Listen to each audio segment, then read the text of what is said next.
From Your World Discovered, my name is David Ewen, and this is E.P.N, and we will have our guest, TK Thorne, joining us. She is a retired police captain and an award-winning novelist. Her award-winning novels, Noah's Wife and Angels at the Gate, fill in the backstories of unknown women in two of the world's most famous sagas. Her nonfiction book, Last Chance for Justice, how relentless investigators uncovered new evidence convicting the Birmingham church bombers, made the New York Post's Books You Should Be Reading list. She speaks on life lessons, writing, and her books. And let's welcome TK Thorne to the program. Welcome to the program. Thank you, David. Thank you for inviting me. It's nice to have you. Now, we were talking about in my introduction that you're a retired police captain, but just before going on air, you were telling me that after that, you just had a second career, if you will, and you just recently retired from that. Tell us a little bit about what you've just retired from. Okay, I just retired from being the executive director of CAP, which stands for City Action Partnership, and it's a downtown Birmingham, Alabama business improvement district. And I had 17 years there and decided to retire to write full time. Now, before that, and this sounds like it may have been the seed to your writing, you are a retired police captain. Tell us a little bit about that previous career and how that applies to your writing today. Wow. Well, I was in the police department for 21 plus years, and I started out in a patrol car and worked my way up to detective. And I've been in lots of different positions over that time period, and I ended up retiring as a captain of a precinct. You know, it affected my writing in so many ways. Specifically, it brought me to a place where I could write the story about Last Chance for Justice, which is the story of the investigation of the 16th Street Birmingham church bombing in 1963. If I had not been a police officer and I happened to have a relationship with one of the primary investigators, and that helped develop the trust so they could tell me the inside stories about that investigation. But in a broader way, working as a police officer opened my eyes to such a range of perspectives and human conditions and situations. It's really hard to pinpoint how it influenced my writing in a very deep way. Now, many people that have been on the program, be it in the military or in civil service, be it fire department or what have you over the years, they have talked about having that different lens that most people would not have unless they were in the position that you are in, for example. Tell us a little bit about how you see yourself as a person with that different lens. Well, let me start out by saying that before I became a police officer, I was raised in a suburban town and I was quite naive. And being a police officer opened my eyes to a lot of things. And in particular, I think it showed me how dark the human soul can be, but also how even a tiny spark of light in that darkness can change everything in a life. And it taught me to be a student of human nature. And in addition, let me say that my educational background is in social work, in clinical social work. So I brought that to the experience of being a police officer. And those kind of things allow me insight into situations that I probably really could not have written about in any kind of authentic way, I think, without having had them. I mean, I have a big imagination, But I think I needed that grounding in reality. Now, you had mentioned a couple of things that I've written down as notes to our conversation. For example, you had mentioned that you had learned how dark the human soul can be.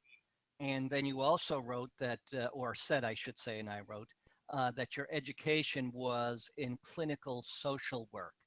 Um, so this leads me to believe that you look behind sort of the hidden doors of people's past, perhaps, and also perhaps also in their psyche, and so that you're able to define in a different way how the human animal operates as you develop your characters. That may sound a little deep, but does that make sense?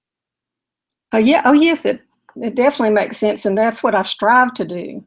Is every person, and this is what I have learned, is that every person is right and ethical in their own minds, and people can twist reality in really interesting ways in order to make their story a good one.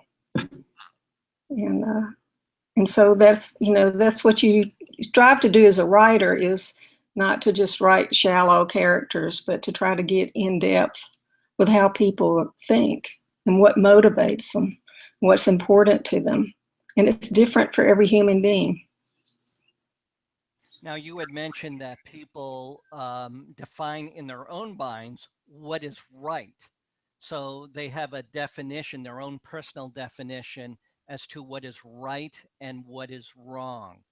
As you develop your stories, how do you dictate to the reading audience what is right and what is wrong so that they know how far wrong they are, even though the character thinks they're right? Well, first of all, I don't think it's my job to dictate what's right and wrong to the reader. Um, my job is to look into that character and to try to develop that character and to have the character, actually, to be honest, my job is to sort of put a character in a situation. And that's one of the things I love about writing, is that I don't have to particularly know how something is going to come out. I get to be surprised along with the reader. So, at least in fiction, my job is to have a character, to know something about that character, and then to put that character in a stressful situation and see how they react. And it's a lot of fun to see what they're going to say come out on the page when I don't really know what they're going to say. That sounds a little spooky, and maybe it is a little spooky, but it's part of the process of building on character and allowing your subconscious freedom. Would you say you are an explorer of people in general? Oh, definitely. I'm always exploring people, and not just people, but myself.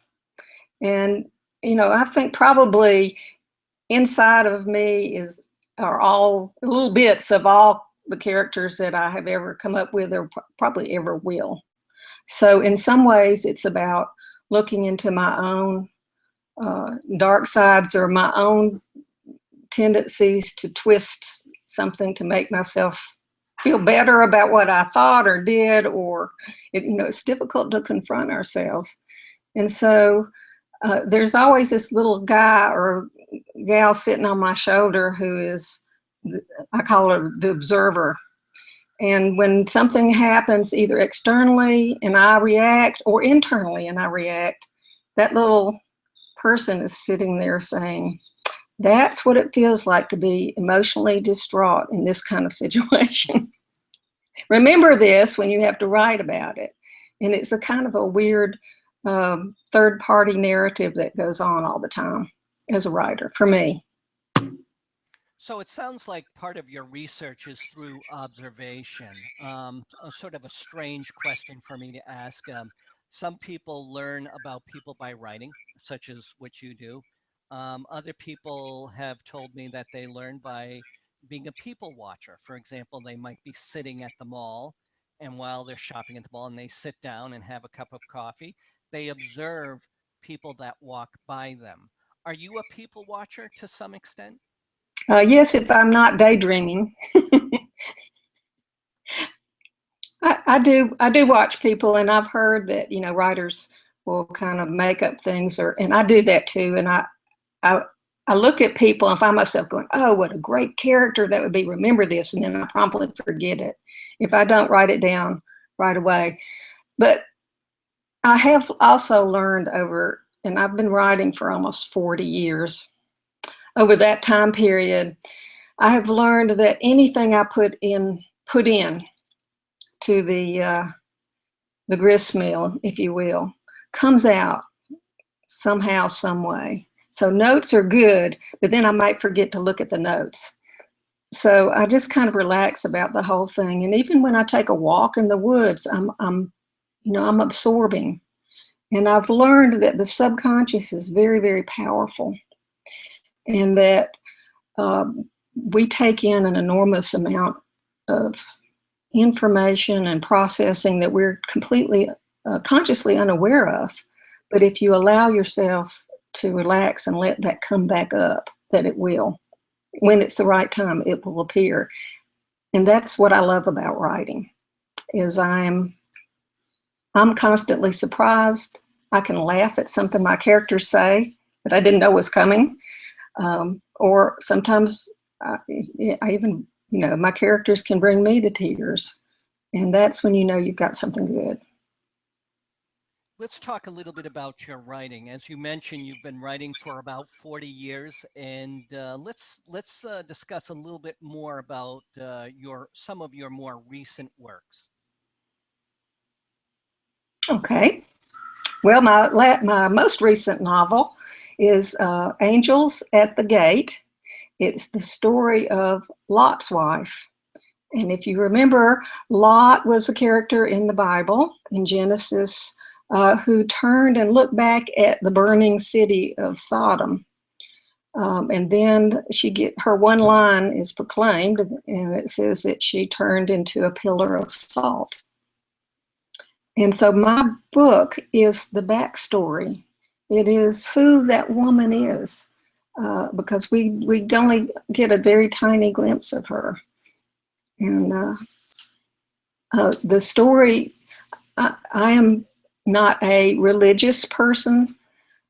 I respect people's spirituality, but I wanted to write this book like I did my first book, Noah's Wife, based on scientific information and what we really knew, or what could be logically extrapolated from information that we knew. So I went to Israel, and I had a marvelous time there, learning about the land and the people and ancient history. And of course, there was a lot of other kind of research that I did to try to set the scene for this. But when it got down to actually writing the story, I didn't know what the story was going to be. The only thing I knew was I had a character who had a little problem with obedience. And I let that be the foundation of her character.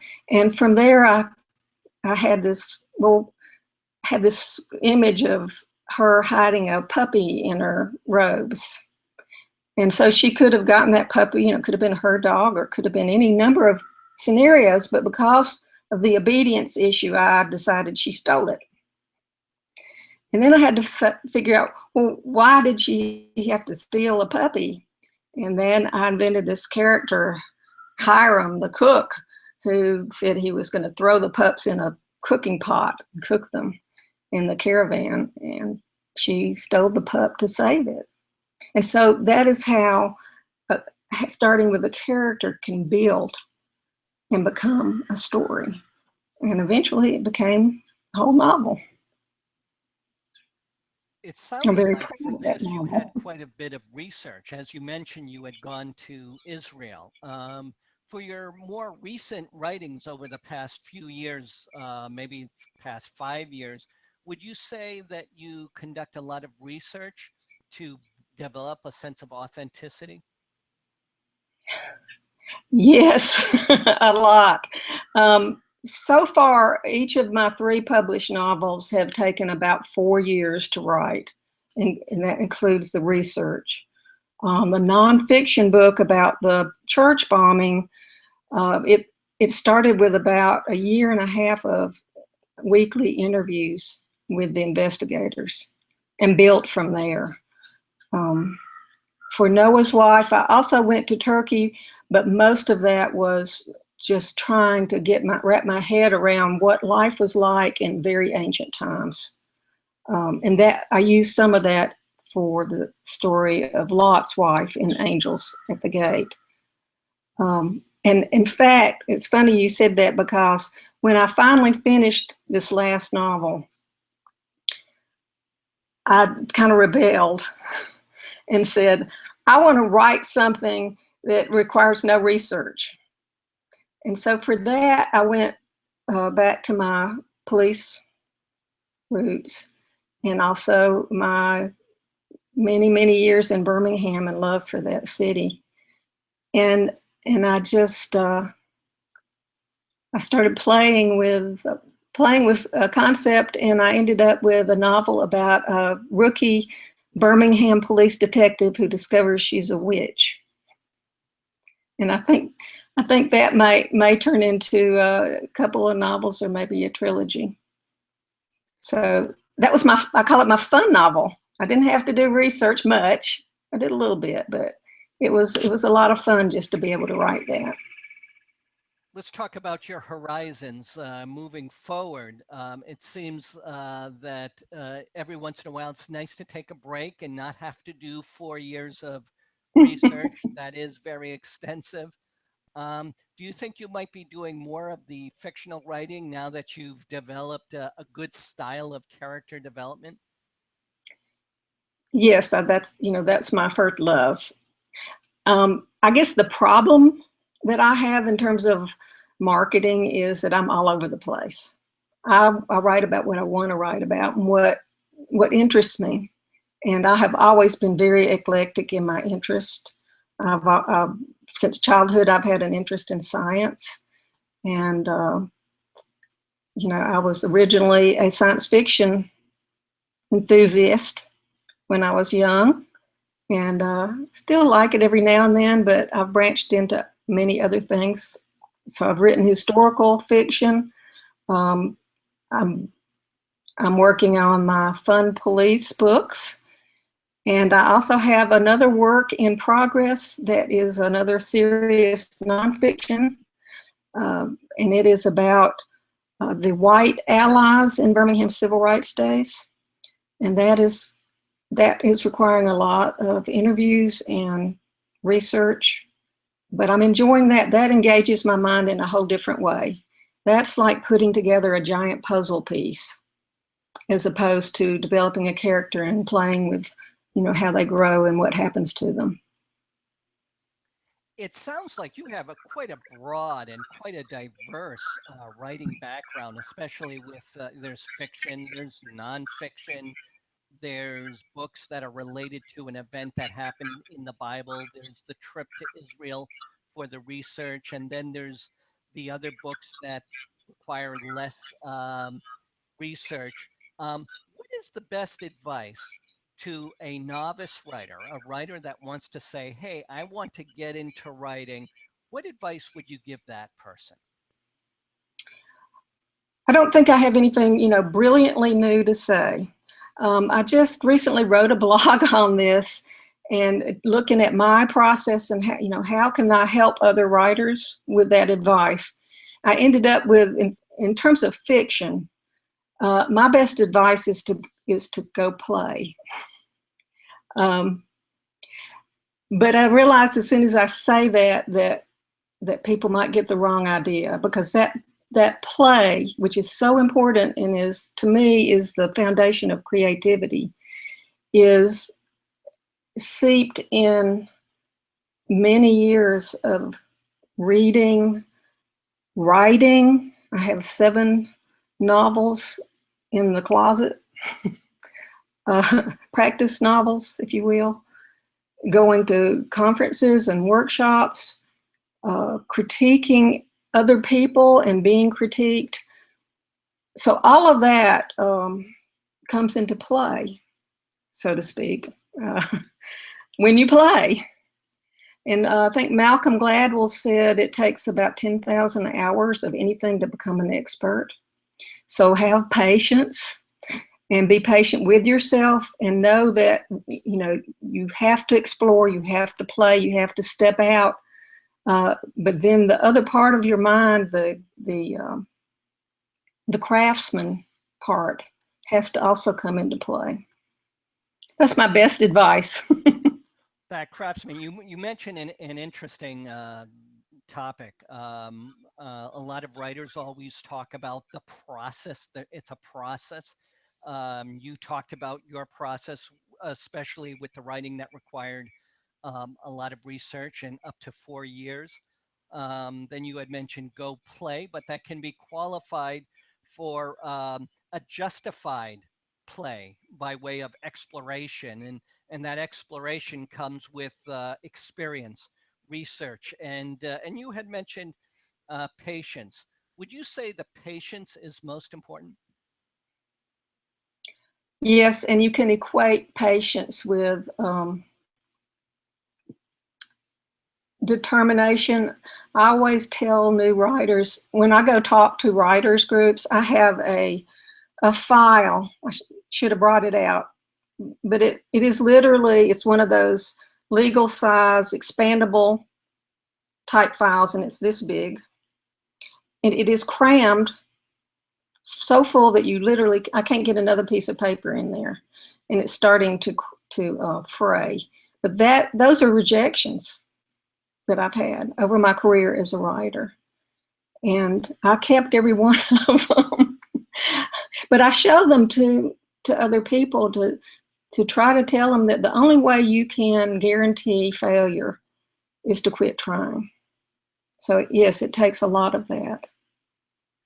You know, one of the things that people say about the rejection letters, and it's very much, it's like the author selling themselves. And so what I'm about to mention is what a lot of salespeople also hear, and it's that expression, for every no, you're that much closer to a yes. And so when you have that mindset, those rejections aren't so bad because you just remove the rejections out of the way until that yes comes at your doorstep. Are you always excited when you see that yes? Oh my goodness, of course. Yes. Nobody likes rejection of any type. That's just human nature. And I can't tell you that I had that attitude when I would get a rejection was, oh boy, I'm closer. No. The response that I had was, you know, let me crawl into a pit and just, you know, just cover me up, because I'm not coming out and I'm not going to try again. But that would, you know, last anywhere at maximum a day, usually no more than an hour. And then my cure for that was to start writing, just go write something. And in doing that, I learned that, you know, everybody wants to be published. Everybody wants to be read. Of course, you want to share it as part of you. We're storytellers. That's who we are at the heart. And that, you know, move over, ladies of the night, because that is the oldest profession. You know, storytellers, we were the ones that sat around the campfire when we first discovered fire, and told tales and put, you know, our job is to put meaning and context into life, because that's the way human beings understand life, is by story. Whether it's a story, a myth that you're told, you know, stories that you're told, or the story in your head about who you are. We take data and information and turn it into a story where we're the character that's playing it out. So our job is important. And I forgot where I was going and what your original question was. Well, most importantly, it sounds like in the here and the now, after complete retirement, you are obviously enjoying your life as a writer and an explorer of people and characters and just developing the story. Is that right? Absolutely. It's wonderful to be able to turn turn my attention full time to something I love so much. If people want to know more about TK Thorne and find you on the web, what's the best place for people to find you? Probably my website, and from there you can access information about me, about my books, about a blog that I write, and about my social media contacts. So that is TK dot TK. I'm sorry, I gave you my email. TK Thorne with an E on it.com is my website.